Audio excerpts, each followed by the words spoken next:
Coming up on Network Africa. An attack in Egypt leaves at least 5 policemen dead.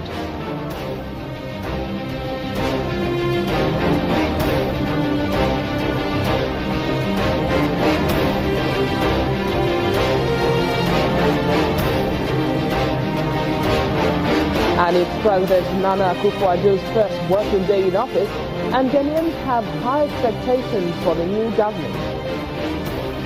Plus, Kenya's President Uhuru Kenyatta becomes the latest inspiration for the challenge trend on Twitter with the hashtag Uhuru Challenge.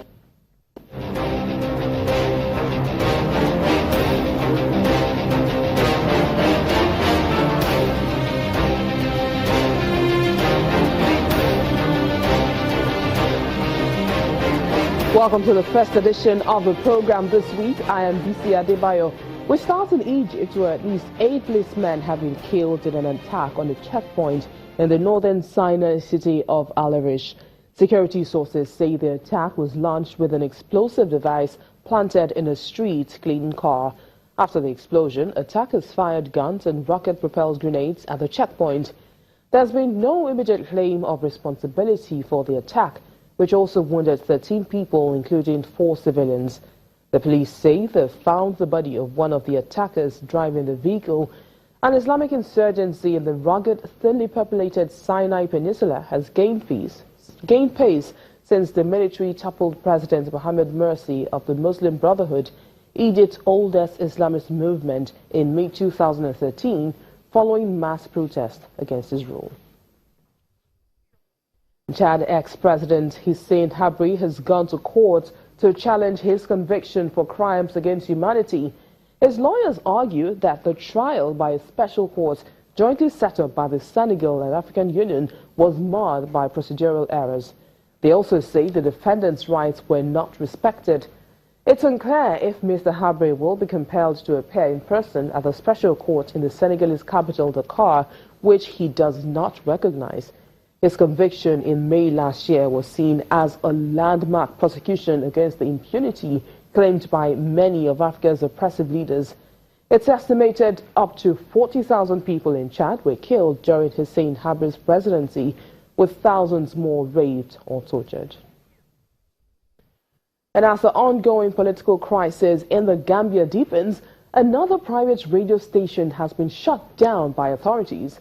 Paradise FM is the 4th radio station to be ordered off the air this month.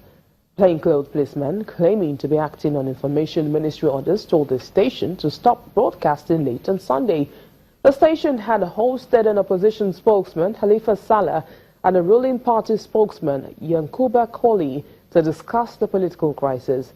3 other radio stations have been ordered off air in similar circumstances so far, with only one of them, Afri Radio, later allowed to continue broadcasting on the condition that it plays only music. Nigeria's President Muhammadu Buhari is the host of this year's West African Leaders Meeting holding in the capital city of Abuja. The ECOWAS meeting has in attendance the President of Liberia, Madam Ellen Johnson Sirleaf, Ghana's John Mahama, and President of Senegal, Macky Sall. The leaders are discussing the Gambian presidential election outcome, where President Yahya Jammeh is refusing to step aside after losing the election. Meanwhile, the Gambia's Supreme Court is unlikely to convene and hear a petition by President Yahya Jammeh challenging the results of the December 1st election. Ahead of their planned sitting tomorrow, judges from Sierra Leone and Nigeria have still not traveled to the Gambia and are unlikely to do so. Mr. Jammeh's mandate ends on the 19th of January when President-elect Adama Barrow says he'll declare himself president. It's President Nana Akufo-Addo's first day as president, and expectations are, of course, very high. Ghanaians say he needs to act fast to deliver on his campaign promises to create jobs, restore rapid growth, build a dam in every village and a factory in every district to satisfy an electorate eager for change. Meanwhile, he has pledged to cut taxes to boost the economy at his swearing-in ceremony on Saturday. Ghana's outgoing president, John Mahama, has made his final State of the Nation address to Parliament, in which he outlined his government's achievements and challenges during his 4-year tenure. As Mahama stepped down as president on Saturday, he said the country had recorded reduced cocoa export revenues and higher than expected election-related expenditures, part of reasons why Ghana had missed a deficit target for the year, but that it was important that the country remains on track with a 3-year International Monetary Fund aid deal. Voters gave President John Mahama just one 4-year term before they wielded the axe, rejecting him and choosing Nana Akufo-Addo in an election last month. I'll allow history to be the judge of how I have served my nation, how well I have done my part in running my lap of that relay. What that verdict will ultimately be, I cannot say. I can only say that I have done my best, giving my all, and done so with the best of intentions for my God and my country. Our country, Ghana.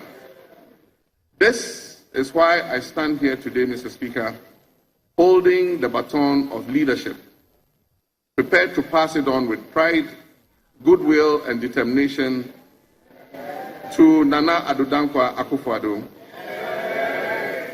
and to ask all Ghanaians to cheer him on as he runs his portion of this important relay for Ghana. Falls in prices for Ghana's gold, cocoa and oil exports helped sink Mahama. But the new oil and gas deal is set to come on stream in 2017 and 2018 from a $7.9 billion offshore field being developed by Italy's Eni, which the government says will boost revenue and aid long-standing domestic power problems. The construction of roads, schools, hospitals is a normal government job. So that one we don't need to be bothered about it. It's a normal government job. So schools and hospitals and whatnot will be constructed. But the exceptional thing, what will make you the president exceptional, is the thinking out of the box and bringing new things like these social interventions. Akufo-Addo defeated President John Mahama by 53